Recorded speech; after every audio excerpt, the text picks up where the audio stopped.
Mày đứng quay phim này à? Tắt này. Quan tâm. Mày ơi, tao mới thể đây. Có sao đâu.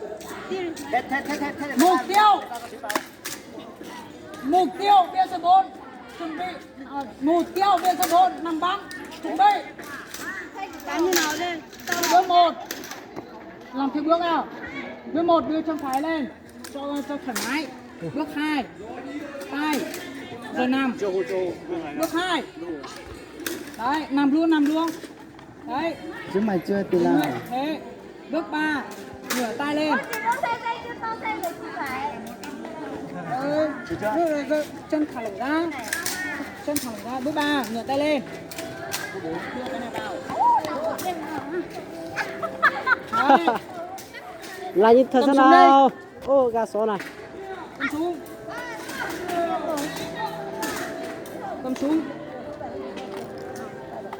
Khăm chuẩn bị súng đạn. Là ok, một cái đạn. Đấy. Không mở khóa. Ngán đi mày làm được con đấy không? Ngắn đi. Cứ là đi. Đưa cái mới vào.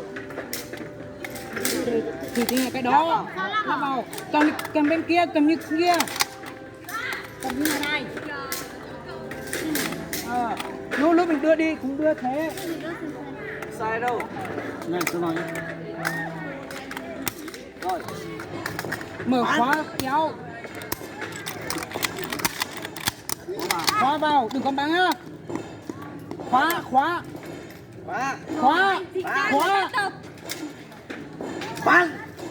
Bắn. Thì mở khóa. Mở khóa rồi bắn. Mày đi đưa cho tao bắn thế này rồi nào? Thôi tránh ra đi, thầy thằng chừng mẹ bây giờ. Tránh ra đi. Cái này đúng chưa? Không, cầm vào cái lỗ này này. Nhưng mà dày. Bán rồi. Mày có số đó đâu. Chứ như nào tao không biết thì tao mới học. Thế này đi. Để cái kia vào. Đây này.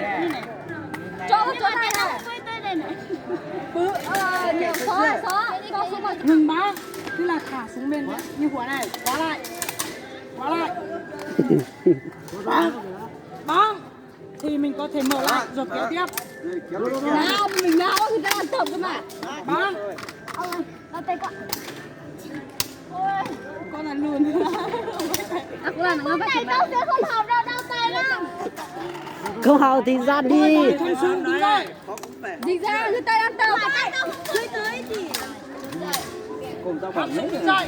Tháo cái này ra. thật đấy. Thôi lại từ từ đi. Mày Kéo. cái giờ. Bắn. Sau khóa lại. Rồi mới lắc cái vào. Đứng dậy. Chốt cái cho. Đấy, đứng dậy.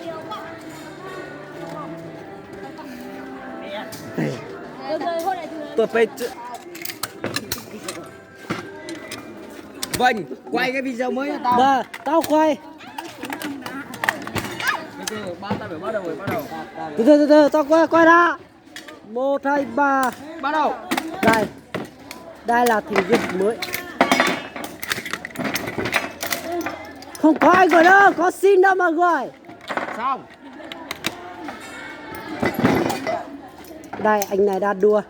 Đạt thì với tốc độ là 12 giây.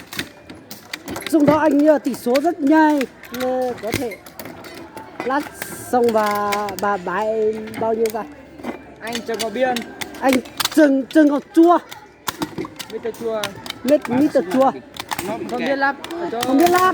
31 giây rồi. Cái súng này nó bị kẹt rồi. Kẹt quá giờ. Nó bị kẹt rồi. Không biết lát thì không biết lát. Cái này nó bị 40 kẹt giây rồi. rồi.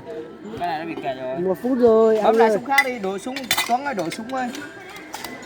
Nó gấp Mày rồi. lắc cái đẹp hớp bút 5 phút rồi. Vui thì bấm lại đi. Cho 5 phút rồi. quay lại nha, quay lại.